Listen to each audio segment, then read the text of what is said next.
Oi pessoal, tudo bem? Eu sou a Tainá, sou estudante de História e hoje eu vim trazer um tema que as pessoas que são fora da área de História adoram, mas, nós acadêmicos gostaríamos que vocês refletissem um pouco sobre esse assunto. É comum as pessoas falarem de História e de Ciências Humanas no geral sem uma técnica, sem estudar o assunto de forma acadêmica.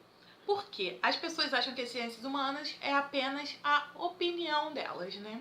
Algumas pessoas pegam fatos isolados ou experiências pessoais e jogam, nesse saco das ciências humanas como se fossem regras.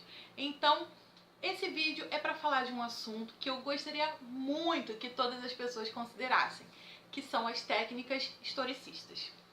Quando a gente faz faculdade de História, nós aprendemos não só o que aconteceu no passado, mas a gente também aprende a interpretá-los, a difundi-los e a organizá-los de uma maneira que as pessoas compreendam com maior facilidade e cheguem o mais próximo à verdade histórica. Porque a gente não tem capacidade de saber tudo o que aconteceu no passado em sua integralidade, mas a gente tem capacidade de interpretar e organizar as ideias de modo que chegue bem próximo do que realmente aconteceu. Quando você pega um texto ou um livro sobre um determinado período histórico, talvez você se sinta perdido e não compreenda porque você não está contextualizando diante de tudo o que já aconteceu, diante de tudo que a historiografia já possui como acervo. Então, qual é a melhor maneira de estudar história? Eu vou deixar aqui algumas dicas para você não se perder nesses estudos. Primeiro de tudo, vamos compreender que estamos vivendo o calendário cristão.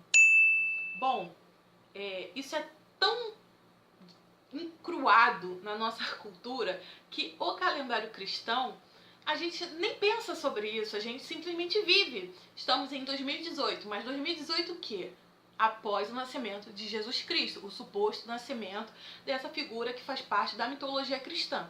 O fato de você usar esse suposto nascimento como parâmetro diz muita coisa sobre a sociedade que você está vivendo, porque estamos no Brasil, mas não é todo lugar que conta o tempo dessa maneira. Outra coisa muito importante é se livrar daqueles estereótipos de maniqueísmo. O que é maniqueísmo? É entender como o bom ou o mal, o certo ou o errado, porque não existe isso, o bom ou o mal, ou certo ou errado. Vou dar um exemplo que eu espero que vocês compreendam bem, sem má fé.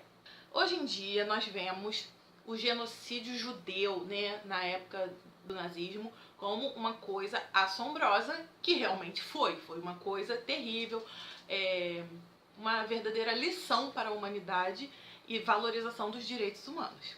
A questão é, na Segunda Guerra, o nazismo também exterminou outros grupos, como negros, ciganos.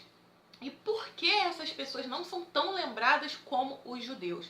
Porque atualmente os judeus norte-americanos que comandam o mundo, eles criaram o Estado de Israel para poder lá viver, mas estão diante da maioria das máquinas de poder, das transações políticas, estão no comando dessas relações. Então, graças a isso, nós acabamos estudando mais o genocídio judeu, que não estou desmerecendo a importância, mas também acabamos esquecendo outros grupos étnicos que também foram exterminados pelo nazismo. Então, você entender como certo ou errado, isso acaba dificultando a tua interpretação. Então nós devemos entender mais o contexto geral.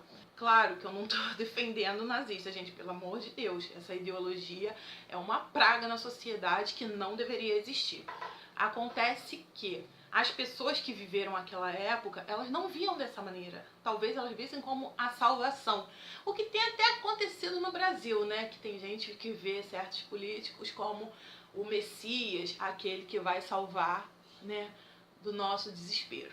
Mas a gente tem que ter uma mente muito racional para poder se livrar desses conceitos maniqueístas e desses conceitos sensacionalistas. Outra coisa muito importante para você estudar história é agarrar-se às fontes. O que são as fontes? É da onde aquela informação veio. Algumas pessoas tendem a acreditar que as fontes históricas mais importantes são as fontes escritas. Pera lá.